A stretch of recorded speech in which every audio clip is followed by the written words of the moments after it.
Welcome back. We're going to do the Forgotten Realms spoilers part 3. Appreciate the support on this series, guys. Yeah, let's just dive right into it. What have we missed? I missed yesterday, but that's fine. I don't think there's been a ton of stuff.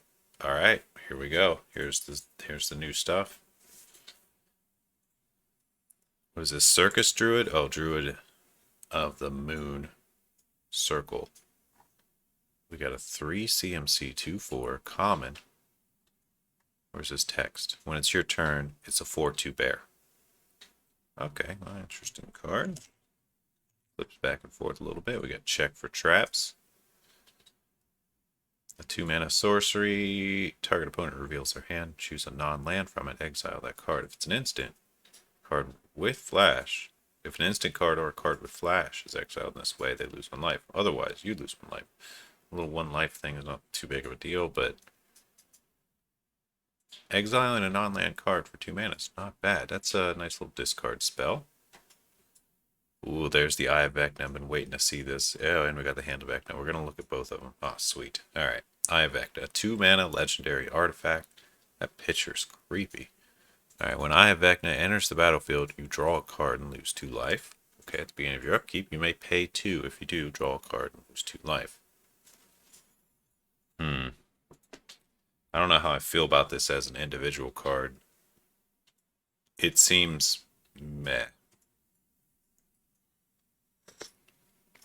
2 mana to draw a card and lose 2 life is not particularly good. Being able to repeat it is iffy. I mean, it could make a difference if you really need the cards and have the extra life, but it's probably going to be better in standard than it is in anywhere else. All right, let's look at Hand of Vecna. 3 mana, legendary equipment. It's cool that's an equipment. Just put the hand on. All right, at the beginning of combat on your turn, equip a creature or a creature you control named Vecna gets +X/+X until the end of turn, where X is the number of cards in your hand. Equip. Pay 1 life for each card in your hand. Or equip 2. Now this is really cool that it has a no mana cost equipped, but you could end up paying a lot of life for this. However, your opponent, if they don't have any blockers, they're going to end up losing that amount of life too as you swing with this creature and it gets +X/+X. Hand of Vecna is pretty interesting here. I like it. It's going to be kind of hard to play with potential. Well, no, it's not going to be that bad to play. 3 mana to cast, 2 to equip. You probably don't want to pay the life unless you're paying less than like 3. I can imagine like paying 7 life to equip this would be pretty brutal, but hey, in Commander, that's going to be a different story. Alright, that's an interesting card. Alright, here we got Mythic. Inferno of the Star Mounts. Can't be countered. Okay, let's start with the CMC and stuff. It's 6 CMC, Red Dragon, 6/6. Can't be countered. Flying, haste. And looks like it has fire breathing. If you get its 20 power with its fire breathing, it deals 20 damage to any target. Huh. This is like a flying Vorinclex the Vorinclex from Kaldheim, but flying. As far as like the CMC and the haste and 6/6. What, flying here? It's going to be really hard to get it to 20 power. But there will be quite a few ways of, I don't know, doubling its power and things like that. This is a cool card. This is a really cool card. Alright, here we have Mordenkainen. It's a classic D&D guy. Alright, mentioned a lot of spells. And we have him as a Planeswalker now. Now 6 CMC Planeswalker Mythic. 5 loyalty starting out. +2. Draw 2 cards, then put a card from your hand on the bottom of your library. -2. Create a blue dog illusion with this creature's power and toughness equal to twice the number of cards in your hand. That's pretty cool. Because, yeah, most of the time you're going to play him and get that dog. And if he can stay alive, or if Mordenkainen can stay alive, you can start drawing cards. Let's see, the -10. Exchange your hand and library, then shuffle. You get an emblem with you have no maximum hand size.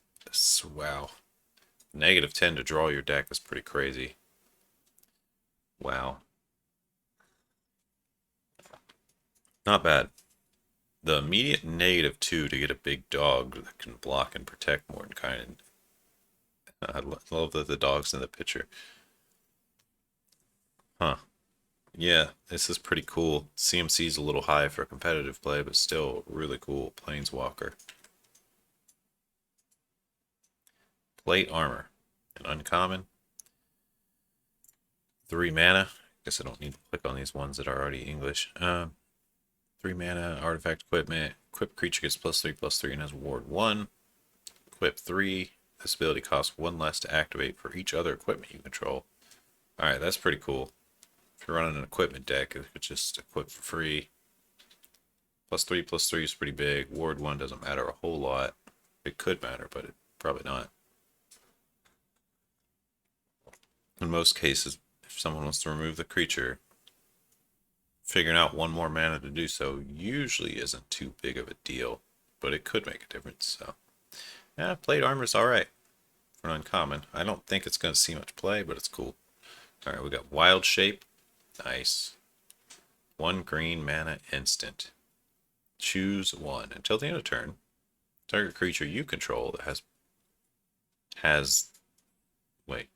until the end of turn, target creature you control has that base power and toughness, becomes that creature type, and gains that ability. Oh, okay. It's just kind of worded weird.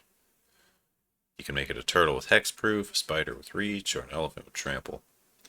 So most of the time, this is probably going to be used as turn it into a turtle with hexproof, save your creature from a removal spell. But the reach could come in handy too. I don't think people are hardly ever going to do the trample unless they need it to gain some power and block and kill with a little combat trick. Pretty cool card. I'm on the fence about whether it's good or not, but it's a cool card. Grand Master of Flowers, another mythic. Oh, it's Bahamut. Must be like a cleric of Bahamut or something. I'm not sure. Alright. 4 CMC, legendary planeswalker. Starts out with 3 loyalty. He has a passive or static ability. As long as Grandmaster of Flowers has 7 or more loyalty counters, he's a 7/7 dragon god with flying and indestructible. Okay, I guess it's actually Bahamut, not a priest or a cleric. Huh. Target creature, okay, +1. Target creature with out, first strike, double strike, or vigilance can't attack or block until your next turn. So you can shut down your opponent's creature for +1, or you got a +1. Search your library and or graveyard for a card named Monk of the Open Hand. Reveal it, put it in your hand. Search your if you search your library this way, shuffle. Alright, so there's something interesting here that might not be immediately obvious, but it's basically that this guy could potentially be kind of useless for a long time. As you bring him out, he's got 3 loyalty. Ideally, you plus him up and go grab them, the Monk of the Open Hand, or you plus him up and you shut off one of your opponent's creatures. But the thing is, this +1, if you don't have any targets, you can't do this first one. So you just have to keep searching for more Monks of the Open Hand. And I guess if you run out of them, then he doesn't do a whole lot until he's a 7/7. So I could see how this guy, he's still pretty good, but he could mess up your tempo, because he could pay 4 mana, essentially get nothing for that turn, and he could essentially not be too useful until he has 7 loyalty. I guess you really only want to play him if you do have this Monk of the Open Hand in your deck, and if you know your opponent's not playing too much first strike, double strike, vigilance, which isn't a big deal. That should be pretty easy. The +1's still pretty good. Alright, let's look at White Dragon. 6 CMC, 4/4 flying. When it enters the battlefield, tap a creature an opponent controls, doesn't untap during its controller's next step. Okay. I'm starting to see that Wizards is always taking any sort of cold, frost breath, cone of cold, anything. If it says cold in it, they just go straight to tap it, doesn't untap for a turn. It never does damage. Still throws me off because this Cold Breath obviously does a ton of damage in D&D, so I really wish that this would do some damage or something instead, but oh well. Alright, Ray of Enfeeblement. 1 black mana instant, target creature gets -4, -1 until the end of turn. If it's a white creature, gets -4, -4 until the end of turn. This is probably going to be a really solid sideboard card. A 1 mana to remove any white weenie is pretty good. And at instant speed. There's Monk of the Open Hand, the one that Grandmaster Flowers can search up. It's an uncommon. A 1/1 for 1 elf monk with Flurry of Blows. Whenever you cast your second spell each turn, put a +1/+1 counter on Monk of the Open Hand. Not bad. He's cool weenie. Definitely grow. It's not going to be too hard to get this to a 2/2 or 3/3 or maybe even a 4/4 in most decks that it's actually in. So pretty good white weenie there. Divine Smite, another instant. 1 and a white instant. Target creature or planeswalker an opponent controls phases out. The permanent is black. Exile instead. Another really good sideboard card. Going against black. Alright. Slight side rant here. What is going on with phasing? Like, if you look at the Magic Wiki, they say that phasing is, what is it? Depreciated, or like it basically says they're never going to use phasing again. Yet they keep using it. So I think they need to update their wiki. It might be an open source wiki, so it might not have anything to do with Wizards Coast. It might just be the community that's like, oh, phasing's obsolete. No, it's not. It's there. It's in every set, pretty much. All right, here's what I'm talking about. This MTG Wiki site. Yeah, they say phase abilities obsolete. I think they need to update this. I guess I could. This is probably like one of those things that anybody can update. Yeah. But I don't think you can call phase abilities obsolete if they're still printing them in every set. That's all. Alright, next up we have a Rust Monster. It's a pretty classic D&D creature. 2/1 first strike for 3 mana. 2 in a red. Sack an artifact, gets +2/+0 until the end of the turn. This reminds me of ATOG. It's like an ATOG with first strike and switches power toughness, give it another CNC. I don't know, it's cool. Classic thing to do with ATOG is to fling it, sack a bunch of artifacts, sack all your artifact lands, and fling a big ATOG at someone. So we'll see if that comes up in standard at all with Rust Monster. They don't have fling, but they have that one land from I forget what it's called. Yeah, there's a fling flip land card. Alright, True Polymorph. 4 and 2 blue, so 6 CMC instant. Target artifact or creature becomes a copy of another target artifact or creature. Decent trick, a little pricey. Probably not going to see play just based on that high CMC. But it's pretty cool nonetheless. Alright. Skeletal Swarming. 3, a black and a green. Enchantment. Each skeleton you control has trample. Attacks each combat of Able. Gets +X/+0. Or acts the number of other skeletons you control. At the beginning of your end step, create a tap 1/1 black skeleton token. If a creature died this turn, create 2 of those tokens instead. Looks like they're bringing up some skeleton tribal, which is kind of cool.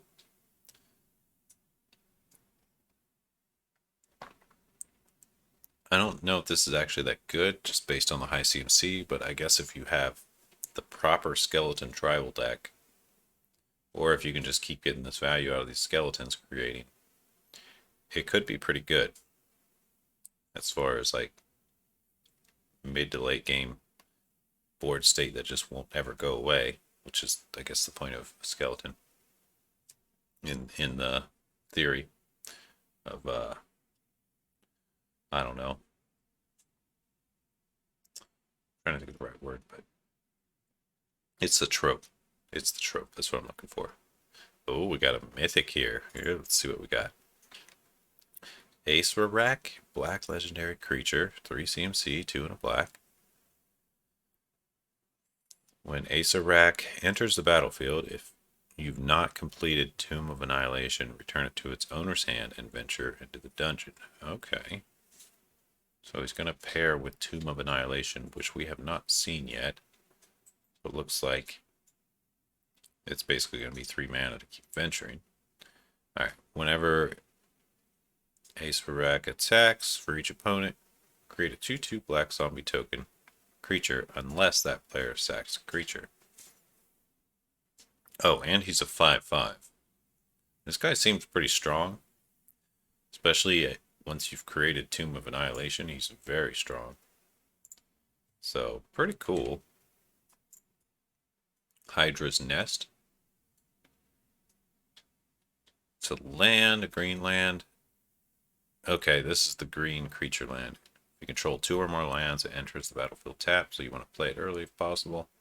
Tap to add green, of course, and X in a green becomes an XX green Hydra until the turn. It's still land. X can't be 0, so it won't let you turn it into a 0/0.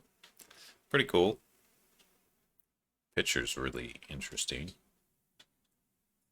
It's like a tree that's turning into a Hydra, which doesn't sound like a Hydra's nest. It sounds like a Hydra tree, but whatever. It's decent. I'll probably play this in one of my decks. Yeah, on my channel I have Roshin Meander Commander Deck Tech. So if you haven't seen that, you might want to check it out if you like Commander. This is probably going to go in that deck. Seems to fit quite well.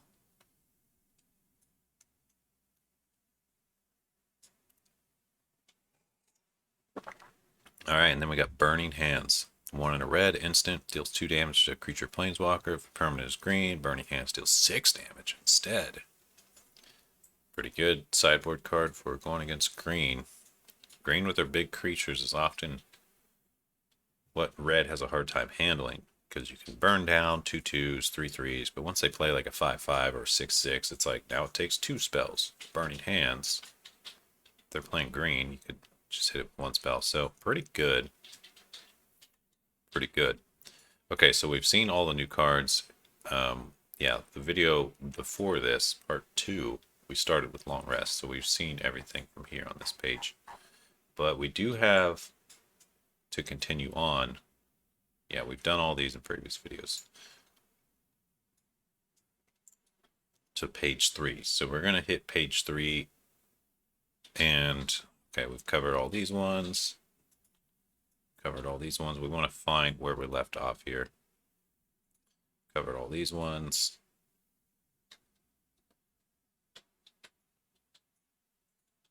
I don't remember seeing this Cloister Gargoyle, so I think this is probably where I stopped. Yep, and looks like we're going to see some tombs. Okay. Or dungeons, rather.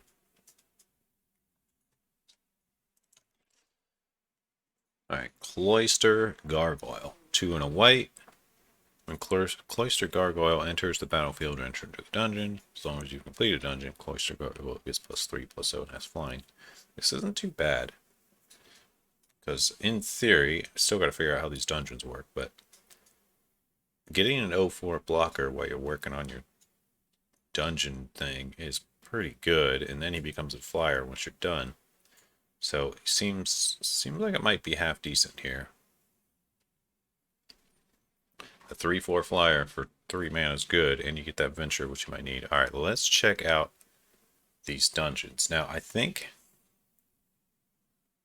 I'm not 100% sure how these dungeons work, so maybe someone can leave a comment if they know, but so do you have this as like the card for your deck, like one that's in your sideboard or something that you put out at the beginning of the game? That I'm not sure. Alright. Well, let's look through them. Dungeon of the Mad Mage as Yawning Portal. Okay, so it looks like you pick a path, basically, and you try to get to the end, and then once you get to the end, you've completed it. And you get some effects as you progress. So like this one, the first venture is gain 1 life, and then scry 1, and then you either go create a treasure, or target creature can't attack next turn, and then scry 2, and then either this exile top 2, you can play them, or create 2 skeletons, and then Deep Mines, which is scry 3, and then Mad Wizard's Lair. Draw 3, reveal them. You may cast 1 without paying its casting cost. So this one's kind of got some scry, treasure, a little bit of control. Pretty cool. Seems like it could be somewhat useful. Some of these little... The scry is probably the weaker of the sides. Shutting off a creature's attack or getting treasures okay. Well, I don't know. I'm on the fence about these. I don't really know how good these are yet. But this one seems okay in theory. There's a lot of effects that could make a pretty big difference here. Especially the getting extra cards to play and drawing a little bit. Alright, Tomb of Annihilation. Trapped entry, each player loses 1 life. Then you can either go down one of these sides. Looks like this one is just one big thing, and this one you can go twice. Alright. So on the left side, we got each player loses 2 life unless they discard a card, and then Sandfall Cell. Each player loses 2 life unless they sack an artifact, creature, or land. And at the end, we have Cradle the Death God, create a 4/4 black God Horror with Death Touch. And over here we have Oubliette, discard a card and sack an artifact, creature, and a land. I'm not sure what the point of this tomb is. The end is very nice. But over here on the left side, it's going to be good in like mono red or something where you really want to put the life pressure on your opponent. I don't understand this Oubliette. I guess if you want to get to the end quicker and not have to advance as much, you can do this. Discard a card, sack an artifact, creature, and a land. That's a lot of loss though. You're essentially losing like 4 cards here to go on this side. This I guess you're losing them here too, because you're either going to lose life or discard a card, and here you're going to lose life unless you sack something else. I can't tell if this is good. It doesn't seem good. This Tomb of Annihilation overall, I don't think it's very good. Alright, here we go. Lost Mine of Phandelver. Starts out with Scry, then you can either go create a treasure or create a goblin.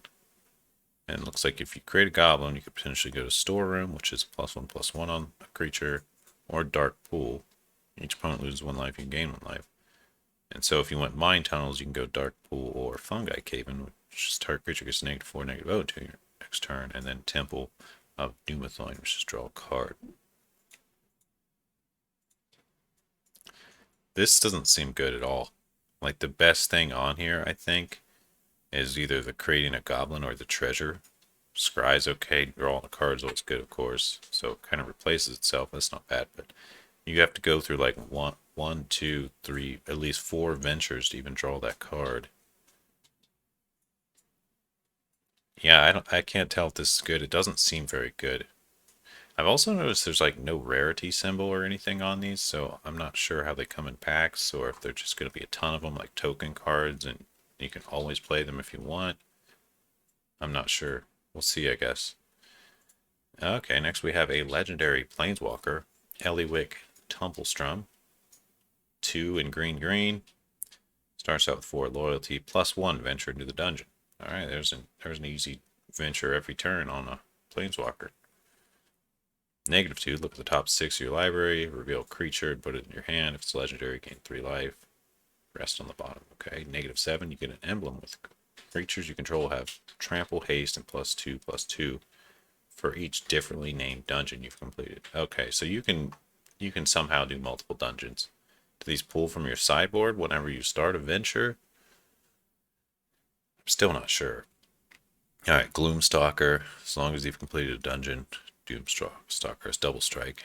3 mana, 2/3, potentially double strike. Just a common, okay for a common.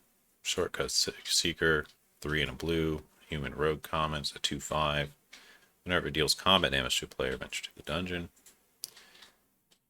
Seems pretty good and limited, but otherwise probably not that great. Nadar, Selfless Paladin. A Dragon Knight. 2 and a white for a 3/3 Dragon Knight. Vigilance. Whenever it attacks or ETBs, venture to the dungeon. Okay, that's nice. Other creatures get +1. You control get +1/+1 as long as you complete a dungeon. This guy seems pretty strong. 3/3 for 3 is not bad. Looks like it's really easy to get venture triggers with him, because you get it on ETB and on attack, so he'll venture quite quickly, it looks like. So I can definitely tell there's a lot of cards here. If you want to venture through a dungeon real quickly, it looks like it's going to be pretty easy to do with the right deck, or the right cards in your deck. Another art form of Eliwick is pretty cool. Tasha's Hideous Laughter, 1 blue sorcery. Each opponent exiles from the top of their library until that player has exiled cards with total mana value 20 or more.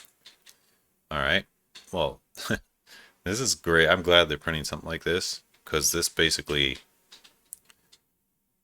I don't know if you've ever seen any of the competitive EDH games that are all over YouTube. There's like channels that play them, but this will basically instantly deck all of them, because they rarely have things of over 1 CMC or 2 CMC in their deck. So it's going to get like all their moxes, all their lands, more moxes, all their free spells. It's basically going to almost completely deck a competitive EDH deck. So, awesome. I'm happy to see that. That's going to be funny. Alright, Flump. 1 and a white. Creature Jellyfish. Defender, flying, whenever it's dealt damage, target you and target opponent each draw a card. It's a rare. Huh. Kind of surprised it's a rare. It seems like an uncommon. But 0/4 defending flyer that can draw you cards and your opponent cards. Meh. It's cool, but it's nothing super great. We've got Drizzt Duerden here, 3 green-white. 3/3 Elf Ranger with double strike. When he ETBs, you get a 4/1 green cat with trample. Guinevere, nice. Whenever a creature dies of power greater than Drizzt's, put a number of +1/+1 counters on Drizzt equal to the difference. So if Guinevere dies, it'll just put 1 on him.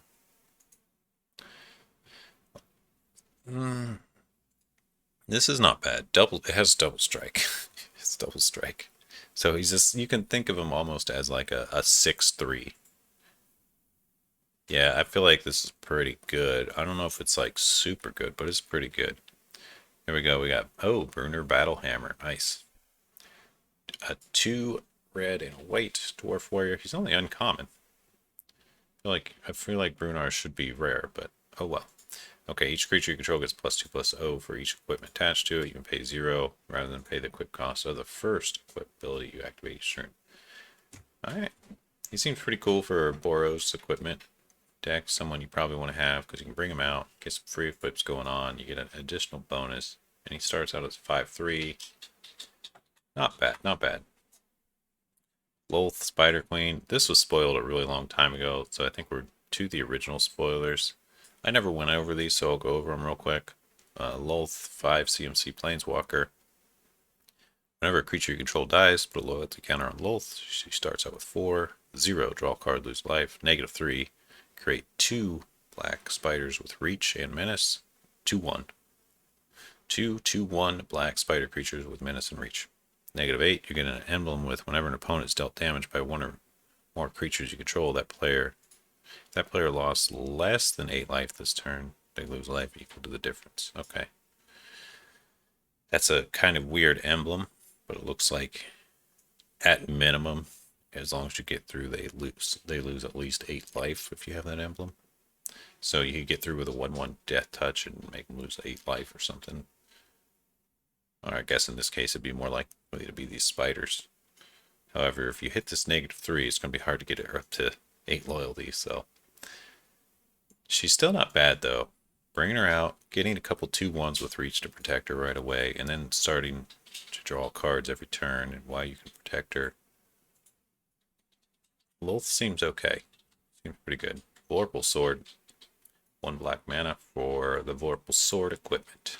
Equipped creature gets +2/+0 and has Death Touch.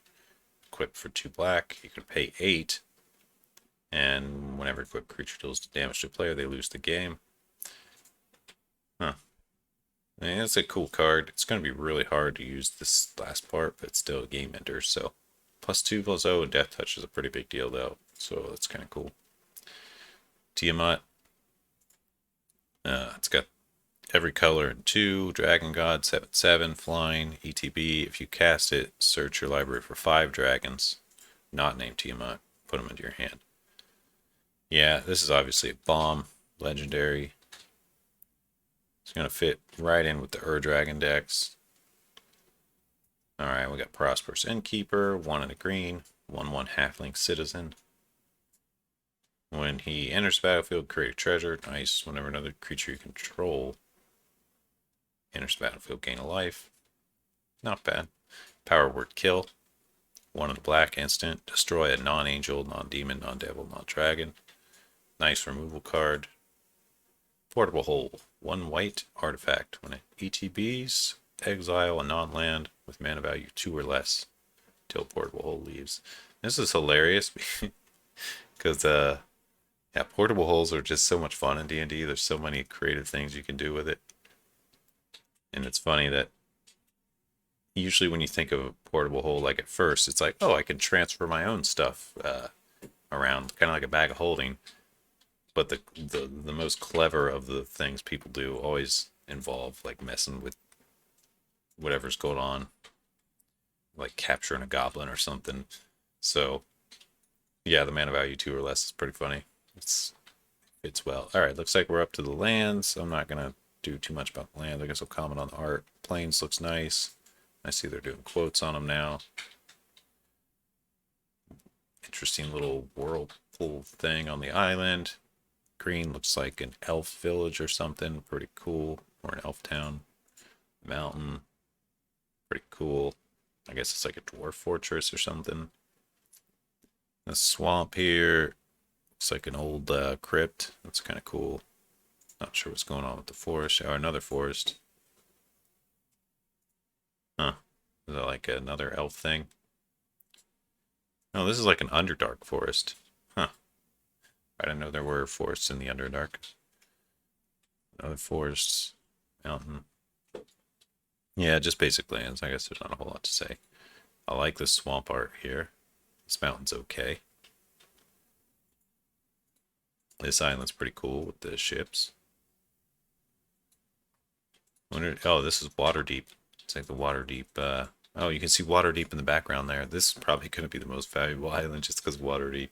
That's cool. Plains. Another island. What, they got like 4 of each type or something. The art's pretty good.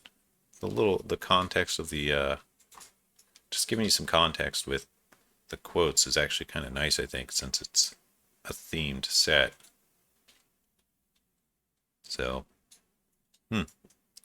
cool. Well, that's it. We've went through all of them. Looks like the rest of these videos are probably going to be much shorter now that we've went through everything. So I'll try to daily cover the new ones that have shown up. Thanks for watching. Let me know what you think of all these cards. I think my favorite one of all these new cards that I've looked at today is probably, let me see here. I don't know, I'm kind of torn between Tasha's Hideous Laughter. I don't know. This card's cool, but I don't think anyone's actually going to hardly play it ever. And let's see what else we got. These new ones. I feel like Trick for Traps is nice. Hand and Eye. I don't really like Eye of Vecna too much. I feel like it's going to end up losing you the game accidentally. Hand of Vecna, at least you can control when you're paying life, so it seems pretty good. This dragon is probably my favorite. He's sweet. Flying Haze 6/6 for 6 with fire breathing. Can't be countered. Yeah. Probably my favorite of today. Alright, see you guys in the next one. Peace out.